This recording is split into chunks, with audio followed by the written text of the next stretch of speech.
I have never been a rules guy. I've never liked rules. I've always felt rules were made to be broken. They were made for people who lack common sense. They were made for people who need guidance on how to behave themselves. Now, my girlfriend, she is the complete opposite of me. She loves rules. My girlfriend's a project manager. She has a team of people reporting to her. The other day, she was telling me about this in-depth document that she created, full of all these rules, procedures, protocols, guidelines. She was so excited about it, how everyone will have to follow the same guidelines, everything will be done a certain way. Me?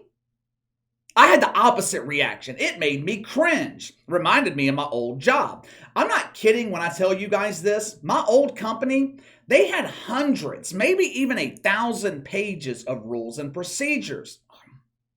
Now, of course, I never took the time to read any of them. I've always preferred to do things my own way, which is why I don't belong working for someone else. It's also the reason my relationship has balance. Now, I'm not saying my outlook on rules is right for everyone or is even right in general. My girlfriend, she tends to go overboard with the rules. I go overboard breaking the rules or not making enough rules. We often find balance somewhere in the middle. Now, as much as I hate rules, there is one rule we have here on the channel. It is a rule that should never be violated. If people would abide by this rule, it would make their life a hell of a lot easier. I often call it the golden rule. It is the only rule we have, but for some reason, it continues to be broken. My long-term subscribers, they know exactly which rule I'm talking about. Never, ever, ever, ever, ever, ever, ever, ever, ever apologize to a woke shitfuck. Nothing good ever happens when you apologize to a sea donkey. Sea donkeys, they're mostly defenseless, but when you give them an apology, you empower them. Anytime someone violates the golden rule, I call them out here on the channel. So it's only right that I give credit to someone when they perfectly follow the golden rule. 49ers quarterback Trey Lance, he suffered what I believe to be a season-ending injury last Sunday. I don't know why the hell Trey Lance was starting to begin with in San Francisco. This team is much better with Jimmy Garoppolo, but that no longer matters. Trey Lance is done. Jimmy G is the man. Colin Cowherd feels the same way. Hell, it ain't just Cowherd. Vegas odds makers, they feel the same way too. When Trey Lance was injured, the Niners' odds to make the Super Bowl increased dramatically. Honestly, I feel bad for the kid. I feel bad for Trey Lance. His NFL career could be over before it even got started. He's injury prone. He's inexperienced. He has been far from impressive in his limited playing time. By the time he recovers from this injury, he will be a third-year player with 4 starts under his belt. Not good. This kid could have career backup written all over him. After the game Sunday night, Colin Cowherd talked about the situation in San Francisco on his podcast. He was talking about the Trey Lance injury being a good thing for the Niners. Watch for yourself. Lance is going to continue not playing. It's not like he's going to pop back next season and suddenly will have solved his issues. He will be coming off a long stretch of inactivity. So if you're the Niners now, as a fan, you feel bad for Trey Lance, but your team's better today. I mean, the Niners today with Jimmy Garoppolo, to me, I feel confident saying, oh, yeah, that's a team that can get to the NFC Championship. Were you offended by any of that? Did Colin Cowherd say anything in that clip that was even remotely offensive? For normal people, the answer is no. One of the problems with us normal people, we often forget about other people's feelings. Oh, feelings, nothing more than feelings. Oh, how I want my bongo, feeling your love. If you view this clip from a shitfuck perspective, Colin Cowherd obviously violated the woke commandments. Thou shalt not hurt the feelings of a random birthing person. What about all those people agonizing over the injury to Trey Lance? What about all those people crying Sunday afternoon because the Niners will now be winning games instead of losing them? Did Colin Cowherd ever stop to think about their feelings? This asshole doesn't care about our feelings. He only cares about views on his podcast. Cancel this male birthing person. He has no right to share his opinion. He's offensive. You know how we have woke Twitter, black Twitter, birthing persons who identify as female Twitter? This afternoon, I stumbled upon emotional beta male Twitter. Check out some of these reactions to Colin Cowherd from the Butt Brigade. I hate this birthing person. This evil old man is fighting with a 22-year-old child. Colin Cowherd's making this personal. Making this personal? How in the fuck is he making this personal? I did some more digging. For the most part, Colin Cowherd, he's been highly complimentary of Trey Lance. When I first started looking into this, I was expecting to find another Baker Mayfield situation. Cowherd has always been critical of Baker Mayfield. Just 2 months ago, Cowherd gave 4 reasons as to why Trey Lance will succeed as the Niners starter. So why do shitfucks believe that he has some personal vendetta against Trey Lance? The Niners, they have a Super Bowl caliber roster. Hell, they were in the NFC Championship game last season. Super Bowl defense, weapons all over the field offensively, elite coaching staff. This team is built to win now. They are built to win the Super Bowl.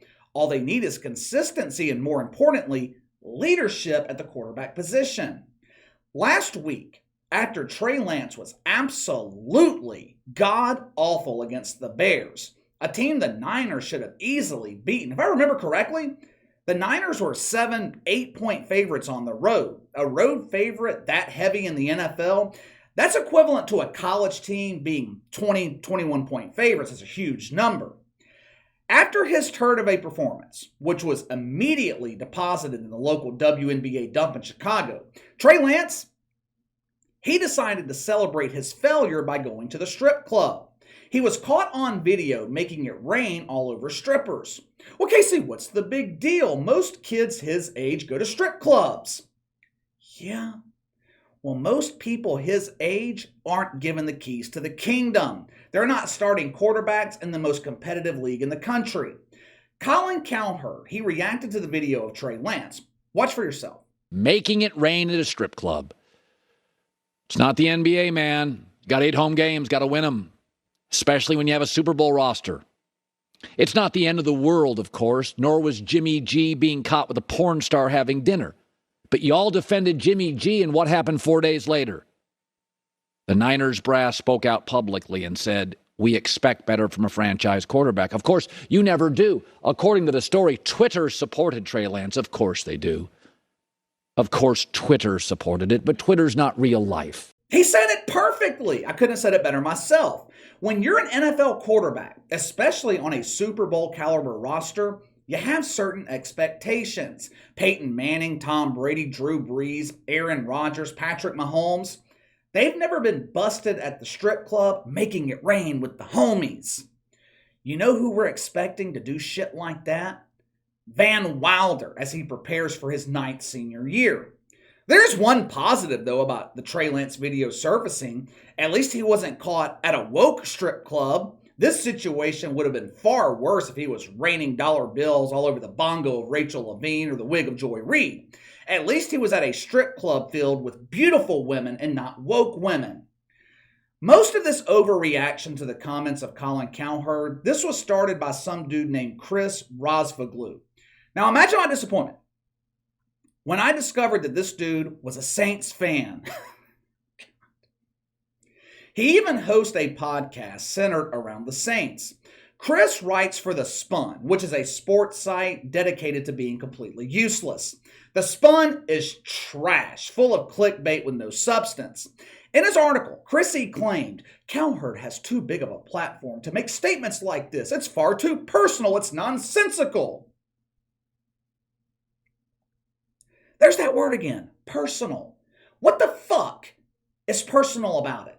The dude got hurt. Jimmy G got his job back. The Niners are better off for it. There is nothing personal about this situation. It happens all the time in the NFL. It's business.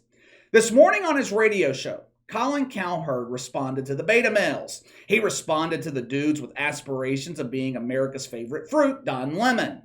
His response was absolutely perfect. Roll the film. It's not my job for you to be ready to hear the truth. I'm going to give you the truth, and if you're not ready for it, that is a you problem. But if somebody passed away and I thought they were a horrible person, I'd talk about it the next morning. Well, it's not the time or the place. Well, they were a bad person. They're no longer here. I have to talk about them. I'm going to do it on my terms for my show and fill the segment. I'm not going to wait 11 days until you've had therapy to get over it. This is exactly what I'm talking about. Credit to Colin Cowherd for refusing to bend the knee to these emotional dudes caught in their feelings. Fuck your feelings. Colin Cowherd gets it. He said it in one of the clips I shared earlier. Twitter isn't real. The platform does not represent real life. Who cares if a handful of dudes banging sea donkeys in their spare time are offended by something that you say? That is not my problem. It's your problem. Don't expect me to be silent because you can't handle the truth. This right here, this is what BYU should have done when the media overreacted to Rachel Richardson. This is what Shane Beamer should have done when they made a big deal about him telling women to get the fuck off his field. This situation with Colin Cowherd, this is strictly sports related, but the tactics they use are the same. They use these same tactics on serious issues. Anytime someone speaks the truth, shitfucks attempt to silence them through Twitter. ESPN is notoriously afraid of Twitter reactions. Nike, the NBA, Major League Baseball, these powerful organizations afraid of the reactions of the most useless people in the country. You know why you only see the woke side of the argument on Twitter? Well, for one, it's the only side permitted, but two, us normal people, we don't have time to argue with strangers. We don't have time to debate with basement Brutus who bangs his wang every time he sees a woke boner word. Again, credit to Colin Cowherd for standing by what he said. This has become increasingly rare. I know this was not a serious issue, but still, it has become rare for a public figure to stand up to the butt brigade. So credit to Colin Cowherd for doing so. What do you guys think? Colin Cowherd attacked for criticizing Trey Lance. Then he was attacked for talking too soon about his injury. Instead of bending over to take the cucumber, Cowherd tells the virgins to fuck off.